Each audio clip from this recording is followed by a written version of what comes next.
Everyday Orthodox with Elisa Bielatich, a live listener call-in show where we share the stories of everyday Orthodox people as we get to know the members of the body of Christ. Join the conversation. We invite you to call in with questions at 1-855-AF-RADIO, 1-855-237-2346. Welcome to Everyday Orthodox. This is Elisa Bielatich on Ancient Faith Radio. Thank you for joining us. We're here every Sunday night talking to interesting Orthodox people that you might meet along your way.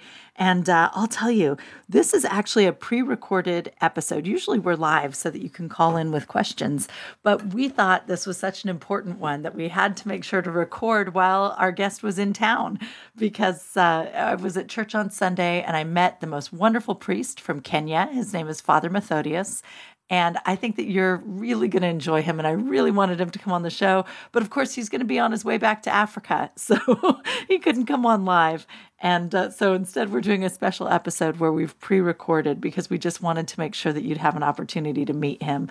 And, you know, we're always, as I said, always here on Sunday nights, just talking to different sorts of people, Orthodox people from all around the world, from different jurisdictions, from speaking different languages, doing different things. Just let's all get to know each other and find out that we have so much in common in our orthodoxy and in our humanity. So this is going to be a very special episode. I just do want to let you know that Bobby Maddox is engineering the program. But again, there are no phone calls tonight. But tonight, we are going to be speaking with Father Methodios. He, as I said, is from Kenya. He's a priest in Kenya who is in charge of the St. Barnabas Orthodox Mission. He is founding the mission, I would say, really right now as we speak. It's there, but he's building it and making it big and beautiful and wonderful. And he's really doing an amazing ministry there. So I want you to get an opportunity to get to know him. But we'll start from the beginning of the story and we'll get to the orphanage as it happens. So Father Methodios, welcome to the program. Thank you very much, Lisa, for having me speaking this program. Thank you very much, and God bless you. Oh, thank you, Father. We are so delighted to have an opportunity to speak with you. Of course, I met you at my parish here in Austin, Texas. You've been, you're traveling around Texas a little bit right now. Is that right? Yeah, that's right. I'm traveling a little bit in Texas, trying to go to different parishes and meeting different people to tell them about the orphanage and what we are doing and the challenges, how we started and the challenges we are facing, just to make sure that people know and maybe to get some support from people. Absolutely. I think that's just wonderful. It's wonderful that you're able to come over in person and put a face to it and explain everything to everyone, because it's a wonderful opportunity for people here to be able to help you. And we'll get to that later too, about maybe some of our listeners want to come to Kenya for a little while. You know, maybe something like that will happen too. You never know. But Father, so tell us, have you always lived in Kenya? Were you born in Kenya? Yes, I was born in Kenya. I have always been in Kenya. Actually, the first time I moved out of Kenya was last year. All my life I have been in Kenya, and I was born in a family of 13 siblings. Oh, wow. So is that common in Kenya? Yeah, that's a very common thing. After independence in 1963, the people became were separated. They got land in different places, and they were used to big families. So they ended up each family having like 13, 15. But these days it is getting smaller. Is that why is that? Okay. First of all, it is getting smaller because of the economic hardships, and then we have families living near each other. Unlike during independence, when everyone got a piece of land away from the relatives. Mm-hmm. That makes sense. Those two people. Yeah, that makes sense. So where are you you have 13 siblings. Is that 14 total or 13 total? 13 total. Okay. And where are you in the family? Are you older or younger? I'm younger. I'm number 10. Oh, yeah. So you have a lot of older siblings telling you what to do and how to do it. Yeah, so you meet my elder brothers and sisters. They look like my parents. I bet they do. I bet they do. Yeah. So how many years separate you? For how many years, really what I want to know as a mother, for how many years was your mother having babies? From 1963 to 1987. Wow. So for 24 years, every couple of years she would have a baby. Oh, Yeah. it's wonderful, and it's also just exhausting to hear that. But also they say in Africa that the more children you have, the more life regenerating you get. So if you see my mother and you're told she has like 13 children, you won't believe it. She's old, but looks a little bit healthy. Yeah, that's wonderful. That's really neat. So tell me, what was your upbringing like? Where did you live, and what was like a village or a city? Where were you? We lived in the village, deep in the village where the home is surrounded by forest and all this kind of a thing, far away from the city. Actually, I saw a city when I was like 20 years old, 18 to be precise. Oh, wow. So how big, how many families are in a village, in your village? Okay, in the village, it's like each family would have, on one section, each family would have like 60 acres of land, piece of land. On the other edge of the village, each family would have like 5 acres, depending on when the land is very steep, the government used to sell to the people big chunks of land, and where the land is not very steep, they sold 5 acres. And so there are not very many families, but there are families there. I cannot give a number, but right. There are families. Yeah. So when most of the acreage is steep, that would mean that maybe it's less. Maybe you have 60 acres, but maybe only 5 of it is really for farming, and the rest of it's very steep. Is that the idea? That's the idea. Okay.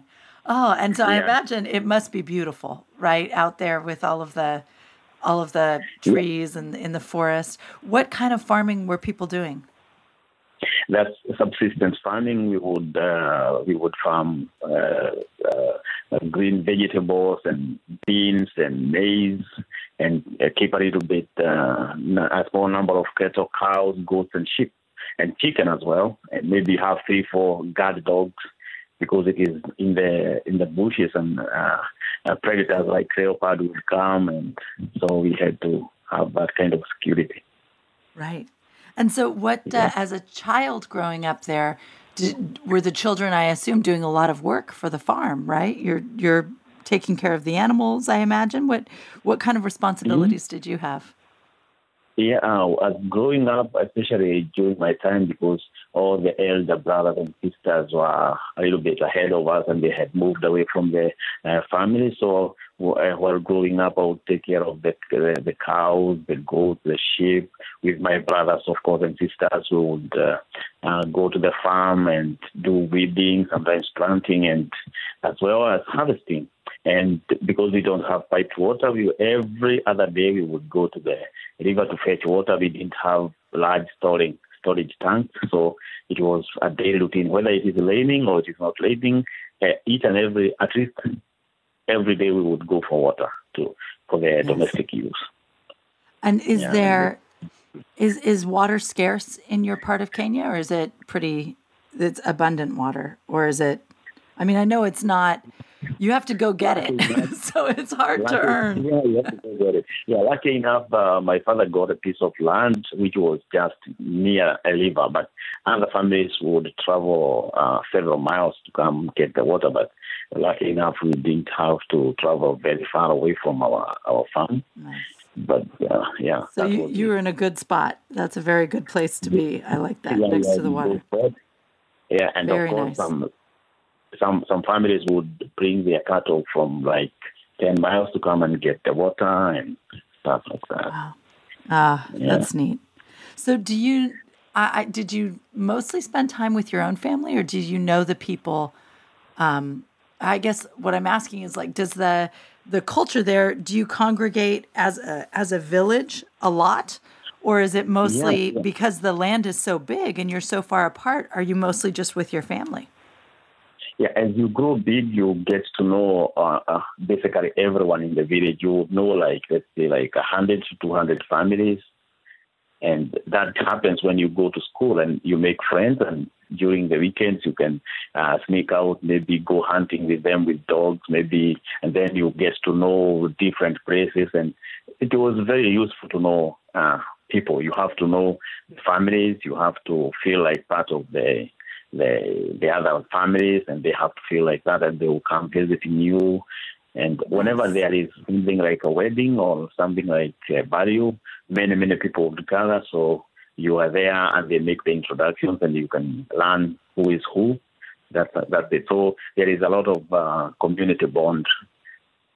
That's beautiful. Like today, if I go visit my mom, if I go visit my parents, I'll have to go visit like 3-4 other families and greet them.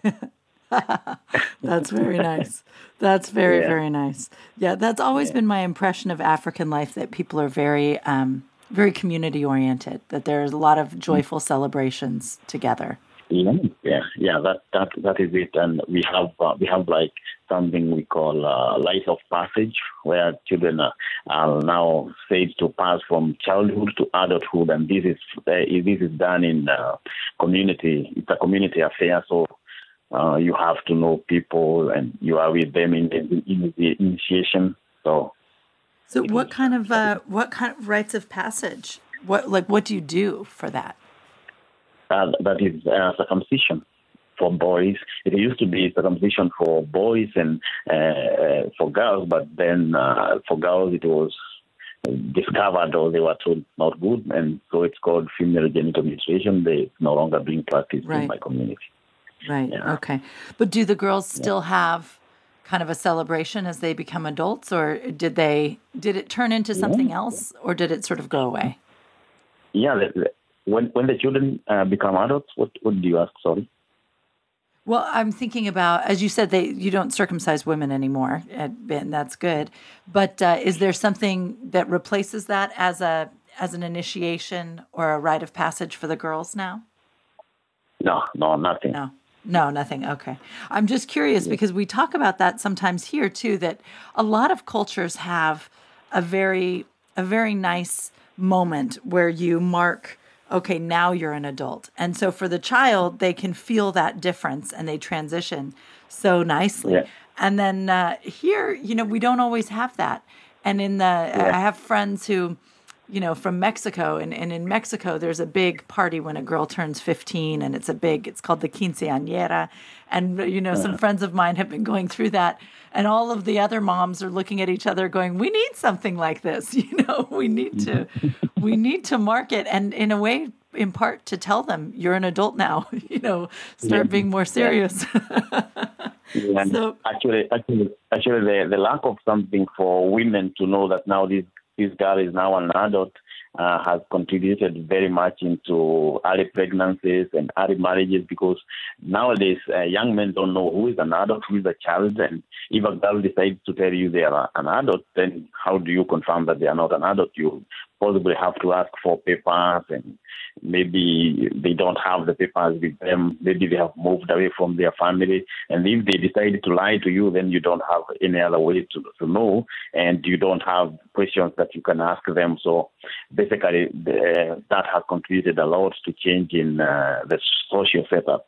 Where if a woman during those days when they went through the rite of passage, then they knew they were adults, they were allowed to get married, and at that time they would be like 18 years old, and that was it.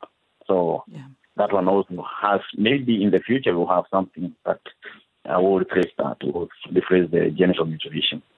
Yeah. Well, I mean, obviously, it's a good thing not to be doing that anymore, because, as you say, we've learned that it's not a good thing. But it is interesting, though, to think about. There is a value to having some kind of way of marking this and of saying, like, okay, now you've come of age, and that's interesting. That's a new challenge for Kenya as much as it is also a little bit for us. I think we could benefit from that. I think everyone could.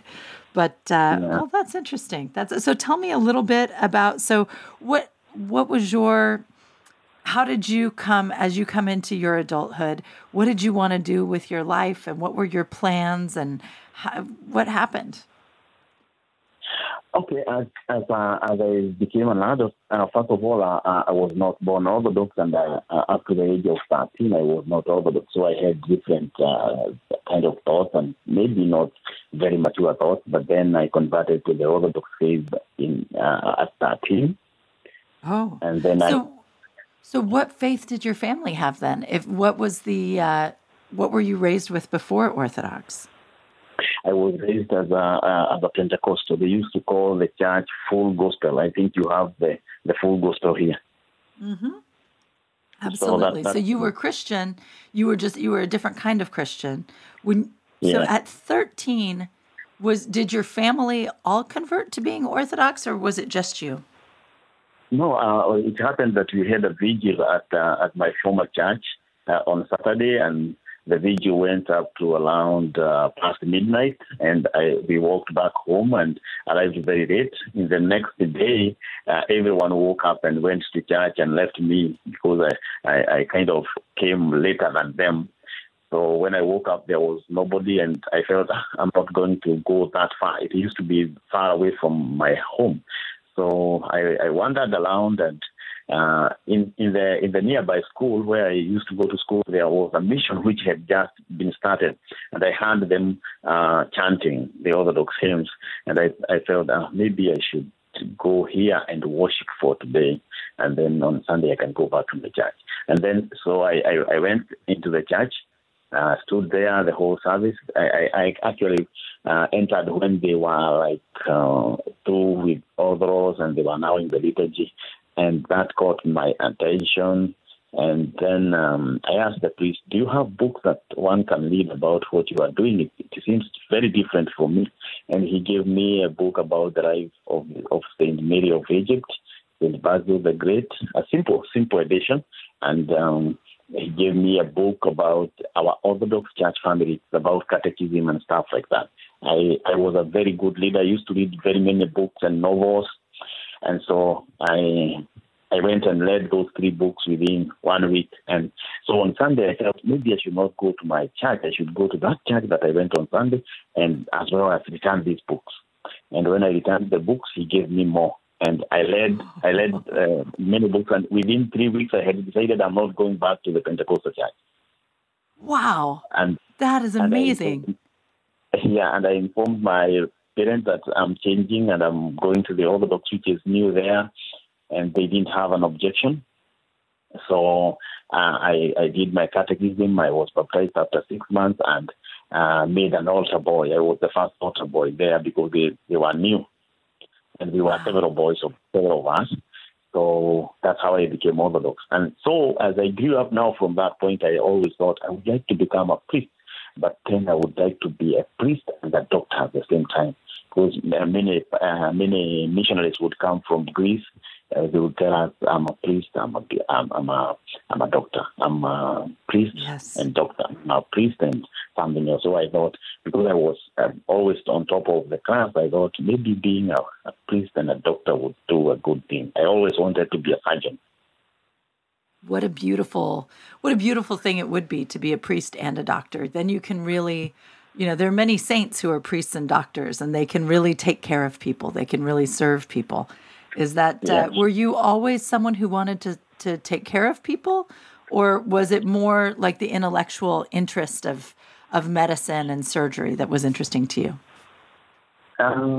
Maybe I would say at that time I didn't feel like just serving people as I feel now.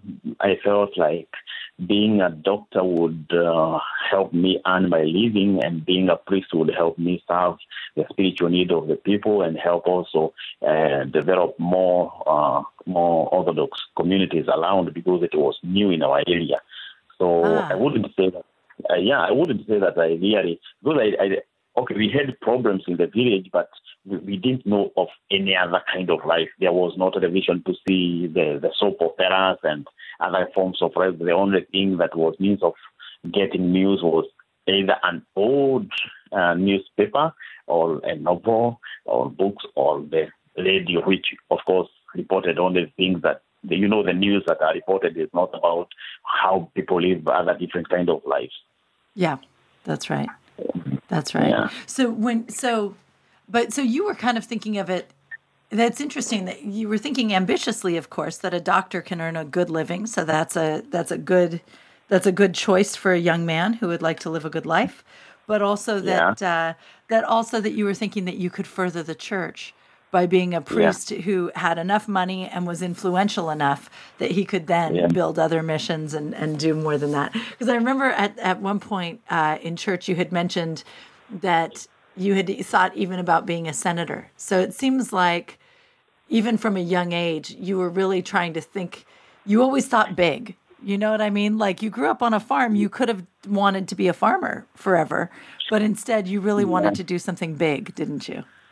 Yeah, they used to tell us that education is the key to many things, and then, of course, to influence the decision making. I used to think that the people in government don't make the right decisions, and they are not doing the right thing, because I would listen very much, and I would read all the newspapers and see, and I would always point this part they made a wrong decision, this part they made a wrong decision, and so who is the most influential person? Maybe a member of parliament or something that I can help, or that I can try to figure out how to make the right decisions for the people. So I would say that the government is investing. Anyway, it was not something big. It was just a childish way of thinking, and then people would tell you become the big person because you are always at the top of the class. So anything coming to the class, anything coming to a person out of the performance would definitely come to the first person and then the second person. So that's why I have that kind of a feeling. And people would, when I tell them, no, I'm a priest, they'll tell me maybe a bishop. And because they wouldn't understand that. Well, maybe someday a bishop. Who knows? Actually, who knows? These were things that were pushed to children. When you are taking care of children, you are educating them. You have to give them, like, propose to them. You can become this. You can become the other one. You can. That's right. Stuff like that. That's right. Well, it's good though to help them think about themselves as someone who could do those things. That's an important thing. It's very important. So how what is the process like then? So you're in the mission, you're serving as an altar boy, you're thinking you want to become a priest. What did you do to become a priest? Obviously you were very well read. I imagine by the time you became a priest you had read everything because you were so fast at absorbing all of it. What was it? Well, I guess first, before you become a priest, you have to be married, right? So where did you meet your wife? And tell us a little bit about her. What's she like? So I went through my education. I finished secondary education, and of course I performed well, but I decided I would not join the university. I would go to the seminary first. So I went to the seminary, and it is at the seminary that there was also a college, for a teaching college, just adjacent to it is still there. It's Orthodox, and so we would have students come to study there, and we were in the seminary, and they would always attend the services in the seminary, Vespers, Martins, liturgy, and all the services there. Okay. And so that's where one of my friends told me, I saw some girls there, and I would want you to take me out with them. So I took my friend. Actually, I asked my friend, why do you want me to take you out with them? I'm scared to go out alone. Somebody might accuse me of something. I asked him, are you interested in the girls, or you just want me to take you out? It was our last year. Actually, it was our first year in the seminary, so I thought it's not the best thing for us to do. So he insisted, and so I took him out. I tried to ask him which of the girls. There were 3 girls, and we were 2. So I asked him, which one of the girls are you interested in? And he was like, I'm not yet made up my mind. So I made up my mind very quickly, and in like 2-3 months, I had made up my mind that I'm going to approach one of these girls and start a better relationship with her. And so I asked her out the two of us, and we started talking, and there was not much of social media at that time, so the only way to talk is go sit somewhere and talk. Mm-hmm. That's better anyway, isn't it? Yeah, so that's how I met her. And when my friend learned that I was taking her out, he said, "You have taken the one I wanted, so I'm not going out any other time." I told him, "No, you refuse to tell me which one you are interested in." So after that time, we dated for some time, and during my last year in the seminary, we had our wedding, and I got a wife. Beautiful. So where is the seminary? Is this all happening in Nairobi or where? Yeah, that was happening in Nairobi, but my wedding was in the village in the same church that I grew in. Oh, beautiful. Beautiful. So what was she doing in Nairobi? Was she in school as well?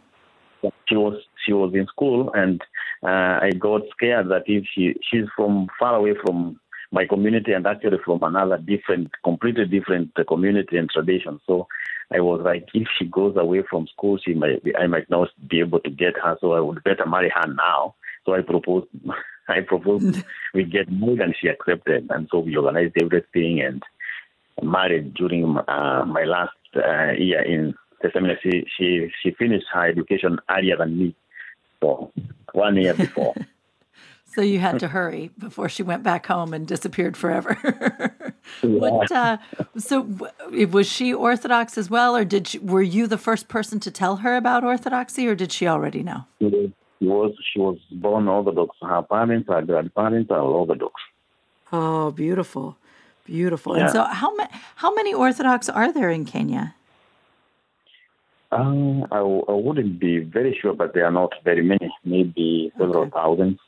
Yeah, okay. Maybe several thousand. Yeah. Okay. All right. And so you met a nice Orthodox girl in Nairobi. What's her name? She's Evelyn. Evelyn? Oh. Evelyn. Yeah. Oh, very nice. And so she is. What did she study? What was she planning to do? Teaching. Okay. So does she now? Well, I assume now. Then is she teaching with you? No, she doesn't teach. After some, she used to teach in the orphanage, but after sometimes we got more children, and now we have 4 children, and we discussed it and realized the burden at the orphanage was huge, and we needed somebody to take care of us. That is me, her, and the children. And so after discussing, we realized she would be better fitted to take care of the family.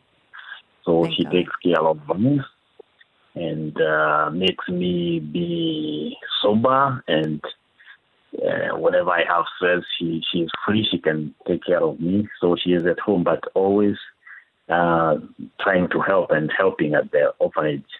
And on Sundays, she has catechetical classes with the children that are Orthodox. Yeah. Beautiful. Well, thank God. And that's really true. Your project there, the mission and all of the children, it's such a big job. There's so much to take care of.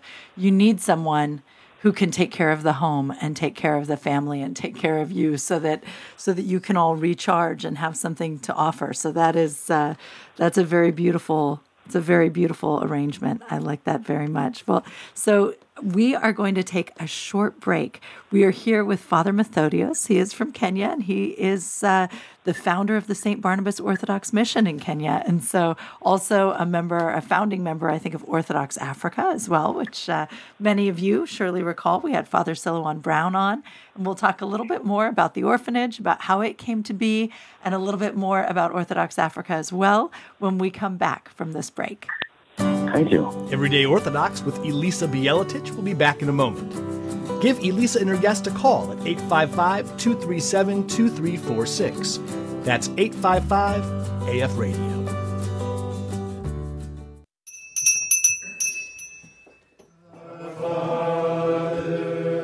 After the bell rings, the silent meal of the Orthodox monks is accompanied by a holy reading, nourishing both the body and the soul. The Monastery Trapeza podcast features weekly highlights from the Trapeza readings of the Holy Cross Monastery in Wayne, West Virginia.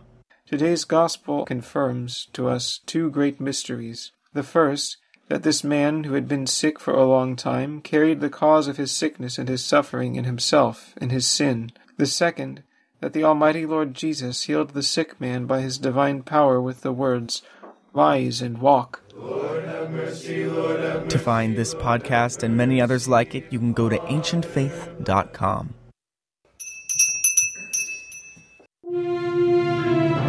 The Ancient Faith for the Modern World. This is Ancient Faith Radio. We're back with Everyday Orthodox with Elisa Bielatich. Do you have a question for Elisa and today's guest? Call in now at 855-237-2346. That's 855-AF-RADIO. Here again is Elisa. And welcome back to Everyday Orthodox. Tonight we are talking with Father Methodius from Kenya, and he's came and he visited our parish. He's been traveling around Texas, so we've been able to catch him while he's in the United States, because I think an internet interview is a little harder to work when you're across in Africa. But thank God we have him here for a little while, so we're able to talk. We've been talking about just sort of Father Methodius' childhood. What's it like growing up in Kenya? How are things arranged? He grew up in a village, and he literally just sort of walked into an Orthodox mission one Sunday and started reading some books, and before you know it, he was an Orthodox Christian and wanted to be a priest. And so now he's an Orthodox priest in Kenya, thank God. So, Father, you met your wife, you married as you were finishing seminary. What happens after that? You graduate from seminary. Were you ordained right away, or was there a delay? Actually, part of my making the decision to get married when I was in the seminary was because people would get married in the seminary while in the seminary, and they would get ordained as soon as they got married. So I hoped after marrying I would get ordained, and then I can get straight to mission. So, but that never happened. What happened? And one day I was speaking with my spiritual father, and he asked me if I would.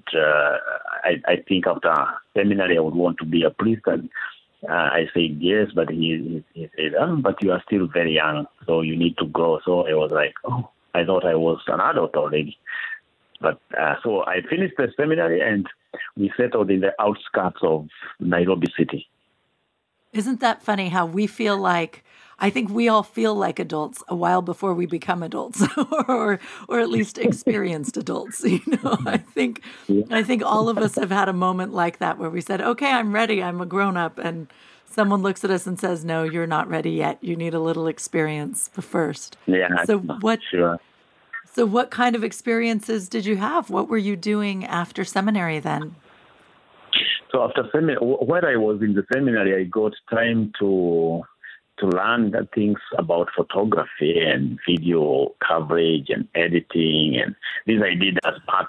I studied from the internet. I was very fascinated. I got many things and books, and I got friends also who are doing photography. I asked them questions, and they trained me things to do with that. And so when we settled, it is hard to get a job in Kenya. So there was a photo studio near where we settled. And I went there, convinced the man there to give me a job.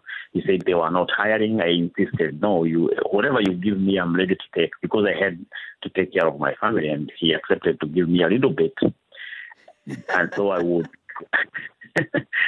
go, I took one of his cameras, and I would go around in the town center there, in the village around, and take photos of people and sell them the printed copies.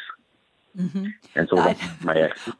I love this about you, that you convince him to give you a job, even though he didn't know he wanted to hire someone. But that's really, it's a wonderful trait, and it's a good training, as it turns out, for your later work, I think.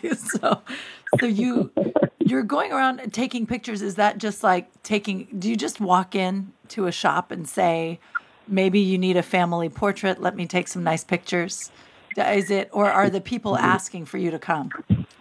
Yeah, I would call it. Some people knew the Photoshop, and they would ask to go and take pictures. Maybe when they have weddings, when they have like burial, when they have a function, they would, a birthday. But then there were not so many functions. So most of the days it was traveling, and maybe I learned very fast after I started the job. I learned that people like newborns, pictures with their newborns. So I would walk around. I would ride my bike, trying to see if I can see some new napkins somewhere hanging. You know, they use napkins in Kenya. They want to wash. Yes, like diapers. You mean like the nappies? They say yes. Yeah. So that was one of the signs that I was going to get a job somewhere, and then I also. So I would go around looking for that, and maybe and I knew if I take the new pictures of a newborn, they would definitely give me the birthday party to take pictures after 1 year. So I was creating the next job, and I would give them my phone number so that whenever they have visitors, like they come to see the newborn, that give gifts, they would call me so that I can take the pictures with the visitors. So. And then I would go to schools, try to convince the teachers there and get pictures. I would go to shops, and I was always carrying a photo album to show them that I'm taking very nice pictures. Oh, that's excellent. I think that's in the African economy. You have to be creative, don't you? You have to be an entrepreneur. Yeah. I think in the United States, we pride ourselves on this sort of small business attitude and this ability to build a business for yourself. But whenever I hear stories about Africa, I just feel like Africa is the true home of the entrepreneur, of the person who can invent a business and go around and build it and make it into something wonderful. I think that's inspiring. It's very beautiful. And it's nice because it connects you with people. You have to get to know all the people. You have to, like you say, you watch for families with new babies, and you learn to see the signs, and you come to know people and develop a relationship over the years. That is really nice. So you're being a photographer. How do you ever become a priest? Okay, so while I was doing this job, we found ourselves making a baby, and so my wife conceived, and so I would make time every day to go have lunch with her at our house, our small house, and as we, I felt the need to be near her, and so I would always be at home during lunchtime, and of course, it was a way of not eating in a hotel. Right. So right. Yes. So one lunchtime we were having our lunch meal, and she's the one who prepared the food, and I was seated on the side of the window, and she was seated facing out. And as we started to eat, I realized she was having problems taking her meal, and I asked her, "Have you put some poison in the food? That's why you are like throwing when you put the food in your mouth." Just in case, because probably what every pregnant wife wants to do is poison her husband so that she'll be on her own.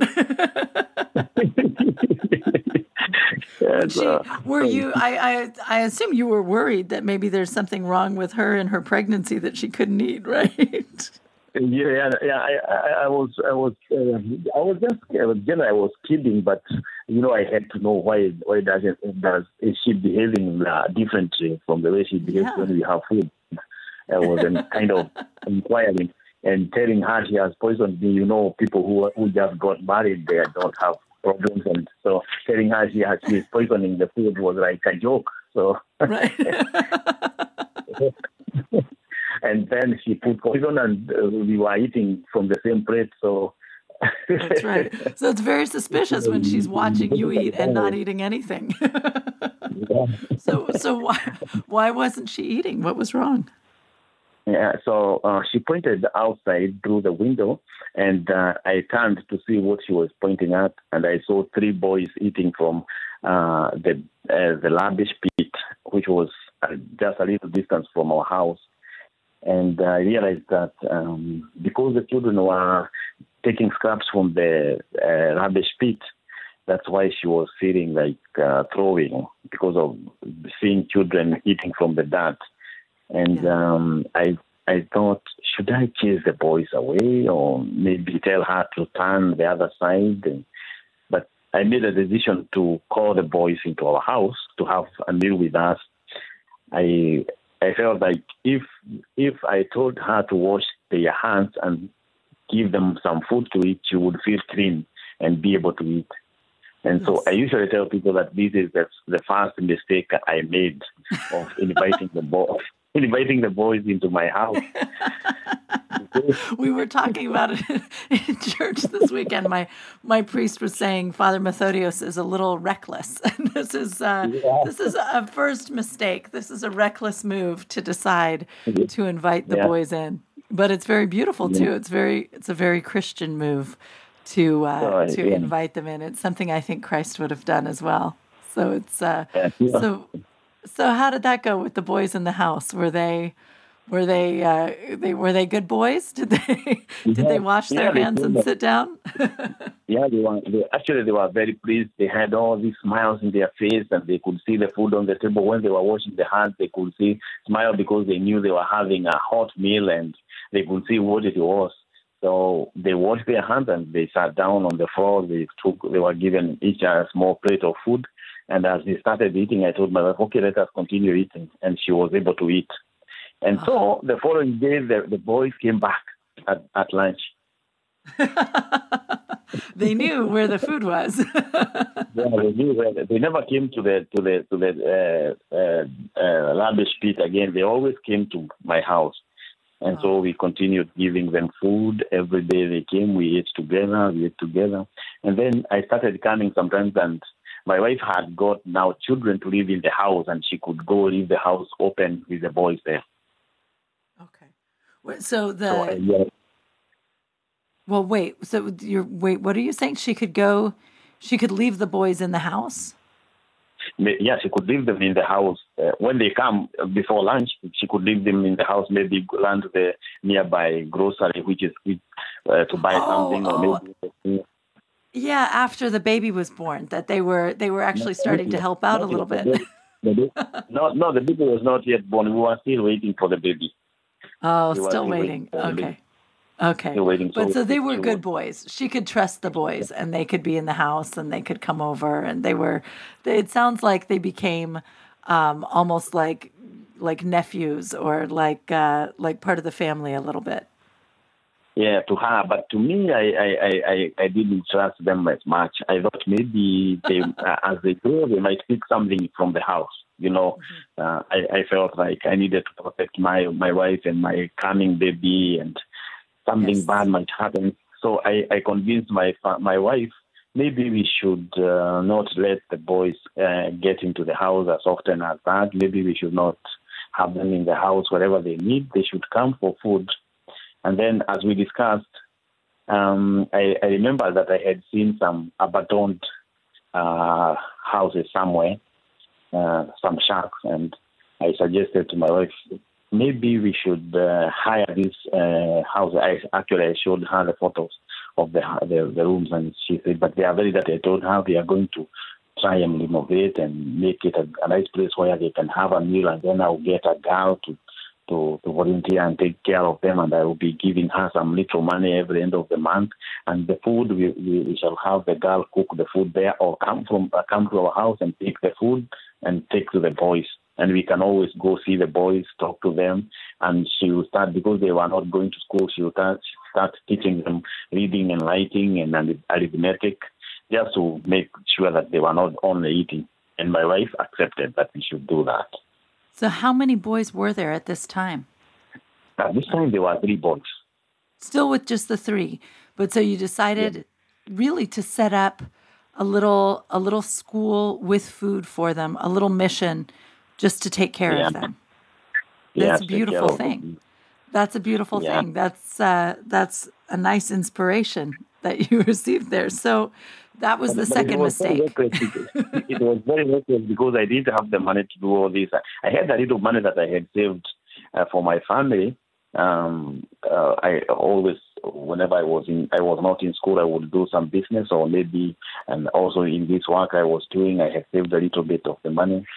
And so after that, we started now taking care of the boys and paying this girl, and the expenditure was more than I expected. I had not been very careful. So after a few months, the money ran out. Oh, so, and that's your savings for your family as well. So you really ran out. So what, So what did you do? Did you stop? No, so when I realized that when I went to take the last money from the bank, I also got a statement which showed that I had zero balance. So I went with the statement in the evening to my wife and explained to her, you see now, we have to we have to do away with the boys because I no longer have the money. We are almost getting the baby now, and we need more money. We need more resources for the baby, and the boys also need to be taken care of, and I don't think I'm able to get any more business in the photography, and I'm not able to get any money, so maybe I should just do away with we have done enough. That's what was my suggestion. We have done enough now. We need to concentrate on our lives and the life of our coming baby. But my wife suggested me to make the next mistake. What's the next mistake? She suggested to me that as I go to the shops taking people photos, I should ask them to help me with food and with some money to take care of the mission. And she says to me, you talk with people, you convince them, you have a talent of speaking to people. So why don't you speak to your friends, the people who do business with you, tell them what you are going through, and they will help you. You know, in Africa, people like helping each other. And so I hesitated, but eventually I accepted to take her suggestion. Okay. And so that was the mistake I went. You became a fundraiser. I became a fundraiser. As I did the photography, I also asked people to help, and they would give me bundles of maize, bundles of wheat flour, bundles of maize flour and lice and stuff like that, cooking pot, and I would take care of the boys. But also, they learned that I was taking care of these boys and they were orphans. So they brought more children. And within less than 1 year, I had over 100 children to take care of. So I did not only get the donations, but I also got donations in form of more children to take care of. Wow. So thank God you had found those abandoned buildings, because your house would never have managed this. How... Was there enough room? Were you able to just absorb 100 children? No, I did not have enough room, but when I first got the second batch, I thought I could keep them there, but then a third batch came, and I told my wife, you see, the room that they are staying is very small, and if I continue accepting more, we'll have problem. And she suggested to me, the same people who are bringing the children, tell them to stay with the children at their houses, even if they sleep on the floor, but the children can come in the morning. And so I whenever a person would bring children, I would tell them, but you don't live in the street. So leave the children here, but we have to go show them your house so that in the evening they can come and sleep in your house, and you can give them dinner if you have. And then in the morning, they can walk back and come here, get the meals during the day, and get some education. So we kind of struck a deal with the people that they can stay with the children, though it's not something official. It is just an informal agreement. So some of them would stay with the children for some time, and then they tell me, oh, these children are nuisance, I can't stay with them, and you see they are doing this, that, and so you have to know what to do with them, and then they just walk away. And so I had to talk to another family to keep the children. And so these children are in foster homes. That's what I call the homes, foster homes, where they live but it's just an informal setup. The family can kick them out any day. Some of the families do not treat them very well. They use them as free labor. Some of the families are also very poor. They cannot afford a dinner for them. They don't afford breakfast for them. So we really have to feed these children at the orphanage. Okay. So is that how it currently is as well, that you have some children living on the premises and then you have some children in the unofficial foster care? Yeah. Okay. And so I know that you're now in a project to build large dormitories. Is that at the same location, or do you have two different places now? One sort of for the new stuff and one with the old stuff. How is it set up? We have a rented premises where the orphanage is situated now, but last year we acquired a 2 acres piece of land, and we have drilled a well on the piece of land that is now ours, and we have the plans to build a mission complex there. And fortunately, donors have been very generous with us. So we have raised $62,000 to build 2 dormitories, one for boys and one for girls, which will be patched up to the major building. And so I'm hoping that maybe we shall break ground in July or August, and so soon all the children will be coming to stay permanently in the mission. How beautiful. And do you have photos of the plans online? I know you showed me at the church, you were showing us some pictures of what you're envisioning for the mission on the 2 acres. It's very beautiful. Mm-hmm. And it starts with the dormitories, and then he'll kind of have to fill in. You have to build the rest of it as money comes. I recall, how much money will you need to, how much does something like that cost in Kenya to build? And how much have you raised so far? Okay, the mission complex will need like $500,000 US. Mm-hmm. And you already have the land and the well, and those are paid for. Yeah. So this is just for construction. Yeah, this is for construction only, and we have raised $62,000, which is part of that. So right now we need $440,000 to complete the whole mission. But of course, we'll do slowly by slowly. We are not in a very big hurry. Because we'll have to wait until God brings to us somebody to donate. We don't have any means of getting that money unless somebody donates. And so we will continue doing small projects until we are able to build the whole mission project. Okay. And this is just amazing because it really started with you there in your home with your wife, and she's, she seems to always spur you to a little bit more. And in the end, you sort of accidentally have this beautiful mission forming. Do you feel like, is this your life's work? Is this what God has sent you as your calling? Yeah, this is what God wants me to do. And I think I will do this. I'll be in this mission for my life. And maybe other people come to serve with me there. Maybe I might go to another mission, but I feel that God has called me to be a priest and to serve the poor. And I don't even know how I got to know people in America, and I don't know how I got to fly over here. I never thought I would ever. After I started the mission, I thought now that was it, and I would always be in that small village, and I will always have the problems. I will always have to travel one house at the other with my small means of transport, getting food and taking I never even thought we would be able to build. And here I am. I'm able to come speak to you. I'm able to go to one parish and the other and seek support. So I really feel that God has blessed this work. And I don't want to do other things, maybe small things for my family, but this is my call. Right. That's very beautiful. That's very beautiful. And I wanted to bring up Orthodox Africa because our listeners may remember Father Silouan Brown, who came on. Yeah. And one of the beautiful things one thing really worth mentioning about Orthodox Africa, and I know you, so did you know Father Silouan and help start Orthodox Africa with him?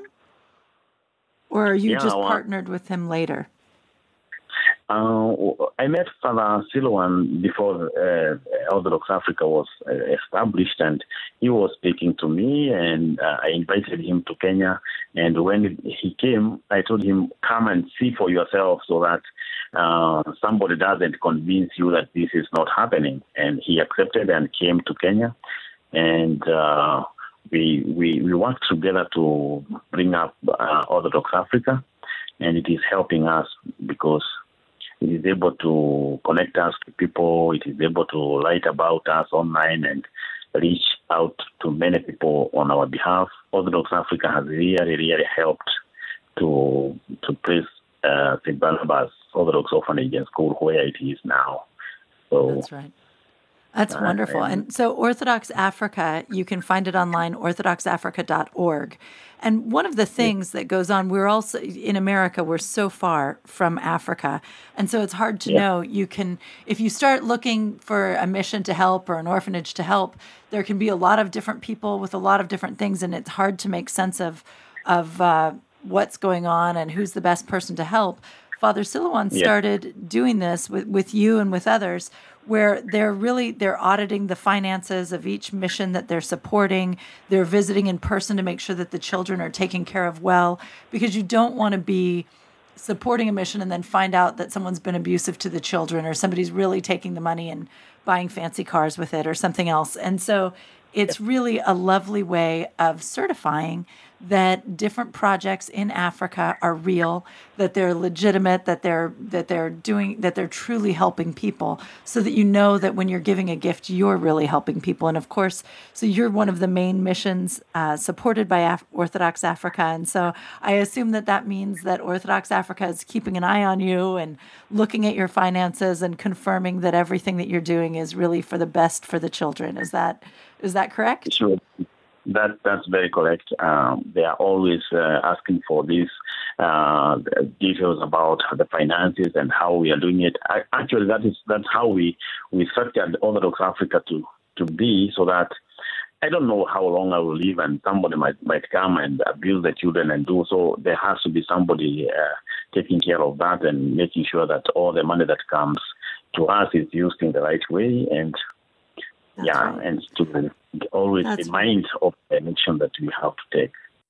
I think that's a really helpful and wonderful thing, and it's so that's helpful for Americans as well. If you want to go to orthodoxafrica.org, you can see information on Father Methodius' mission there, the St. Barnabas Orphanage, and you can also see information on other missions. And there's also, Father, you have a website at orthodoxmissionkenya.org. What's on this site? What will people find there? People will find information about St. Barnabas. They'll find information about how we started. They'll find the links to videos about life in St. Barnabas. They'll find donation buttons that they can donate to us directly. They can make a monthly contribution. They can make a one-time donation, and they can decide to help us build, because we respect donors' will. So if you need to help us with money, you should suggest what you want us to do with it. If you want it to go to feeding program, you want it to be general use for the children, you want it to go directly to infrastructure, you indicate that in the memo where you are making a donation. You can also, some people ask me, we don't want to make an online donation, we want to make a bank transfer. You can get the bank details on our website in the donation page. And wonderful.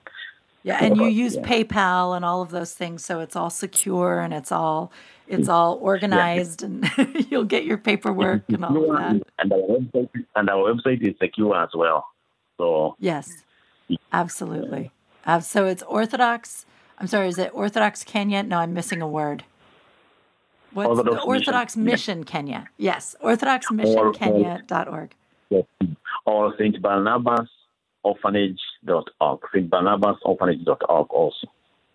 Excellent. That's really cool. Yeah. Excellent. So you can go online to see more about it. But, Father, I just think it's so beautiful. I can see how you sort of started out going from building to building, house to house, talking to people and getting help. And now it's on a global scale where you can go fly across to the United States and talk to people, or we can come online and see what you're doing. Yeah.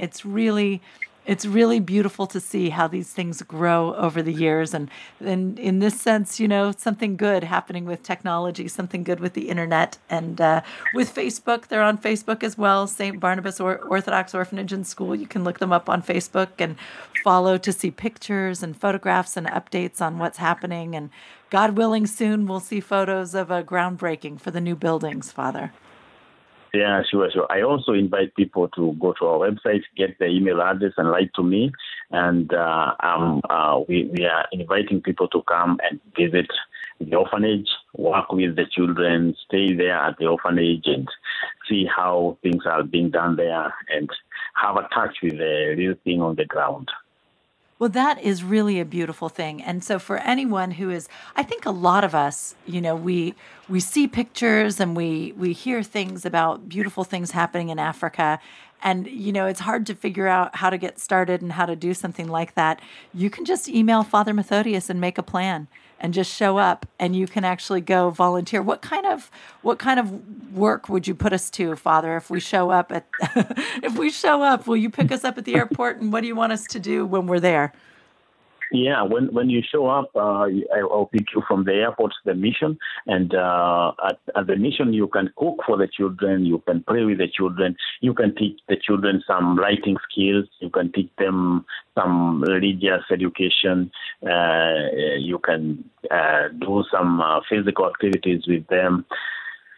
And, of course, visit some places with a few of them. We also take people up the mountain hiking. We have a mountain near our orphanage where we walk to the mountain and hike. It's a good thing to do with the children because they are developing.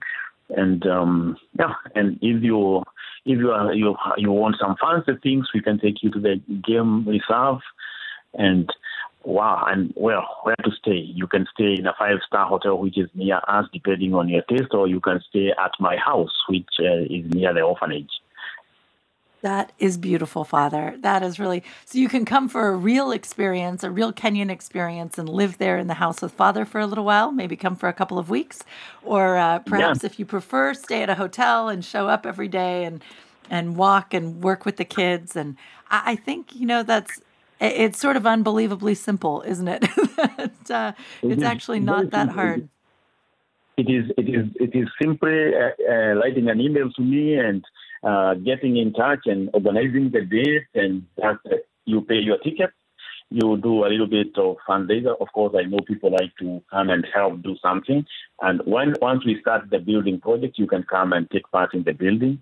And then it is simple as that. You don't need to worry much about so much organizing and coming as a big, huge group. You can come alone. You can come as a group, whichever works.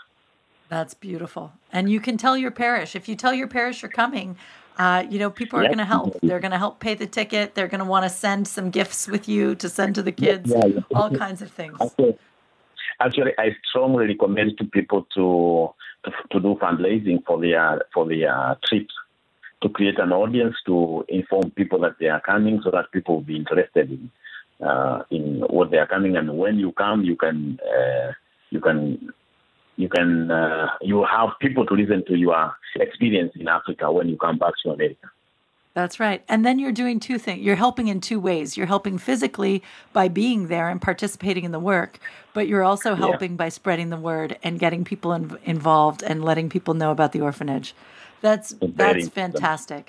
That's fantastic, Father. And so now you have 4 children and a wife, and you're living there. You have this orphanage and this beautiful mission taking shape. Father, congratulations. You are a rich man. That is an amazing thing. Thank you. Thank you very much. Thank you, Father. Thank you for joining us. And thank you to our audience for joining us again. We always love having you come with us and meet someone new in our beautiful Orthodox world. And we'll see you next Sunday with another everyday Orthodox person. Good night.